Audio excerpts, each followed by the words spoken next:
देखिए हर खबर यहीं पर, सब्सक्राइब कीजिए TV9 भारतवर्ष। चीन आधिकारिक तौर पर एक नास्तिक देश है। हालांकि पिछले 4 दशक में यहाँ धार्मिक गतिविधियां बढ़ी हैं। चीन का संविधान वैसे तो किसी भी धर्म का पालन करने की आजादी देता है, लेकिन हकीकत कुछ और है। चीन सिर्फ 5 धर्मों को मान्यता देता है, जिसमें बौद्ध, कैथोलिज्म, डाओइज्म, इस्लाम और प्रोटेस्टेंटिज्म शामिल है। इनके अलावा किसी अन्य धर्म को मानने या फिर धार्मिक रीति रिवाज पर बैन है। चीन में अगर कोई धार्मिक बनना चाहता है तो सरकार के चुने इन 5 धर्मों में से किसी एक को अपनाना होगा।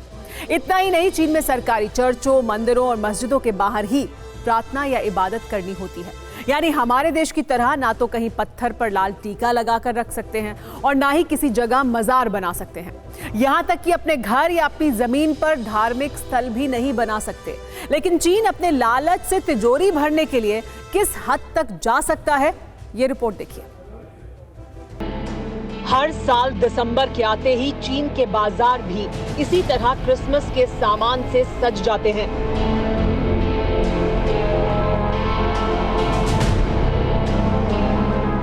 सांता की टोपियां, कपड़े और प्लास्टिक के क्रिसमस पेड़ बीजिंग से लेकर चीन के छोटे से छोटे बाजारों में भी ऐसे छाए रहते हैं जैसे आंधी के बाद आम के टिकोले बिछते हैं।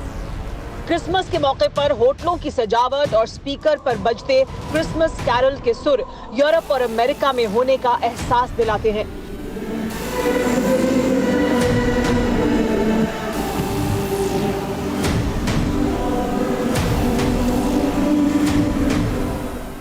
लेकिन ये तस्वीरें चीन के धर्म के करीब होने की बानगी नहीं है, बल्कि ये चीन के उस बाजारवाद की झलक है जिसके जरिए माओ के वारिस दशकों से मेड इन चाइना वाली मक्कारी से अपनी तिजोरी भरते रहे हैं।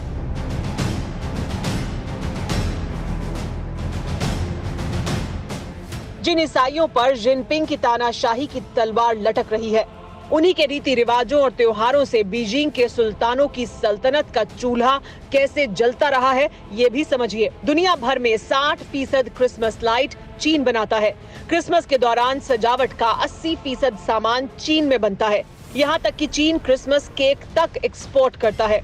अकेले चीन के झेजियांग प्रांत के यीवू शहर में क्रिसमस का सामान बनाकर दुनिया भर में एक्सपोर्ट करने वाली 400 से ज्यादा कंपनियां हैं।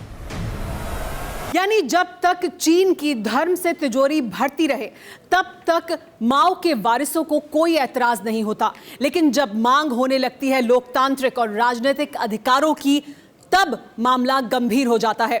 चीन धर्म को निजी मामला मानता है, लेकिन जब धर्म सत्ता और समाज पर हावी होने लगता है तब माओ के वारिसों की सनक जाग उठती है।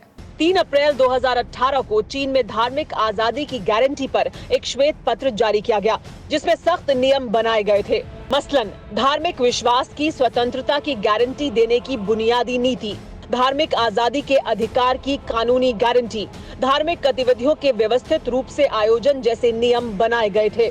ड्रैगन की नस्लों की यही सोच और नजरिया है जिसके कारण चीन का अभी भी ईसाइयों की पाक जगह वेटिकन सिटी से कोई संबंध नहीं स्थापित हुआ है, क्योंकि पोप राजनीतिक होने के साथ धार्मिक सत्ता भी है। वेटिकन से दुनिया भर के चर्च कंट्रोल होते हैं और चीन को ये गवारा नहीं है।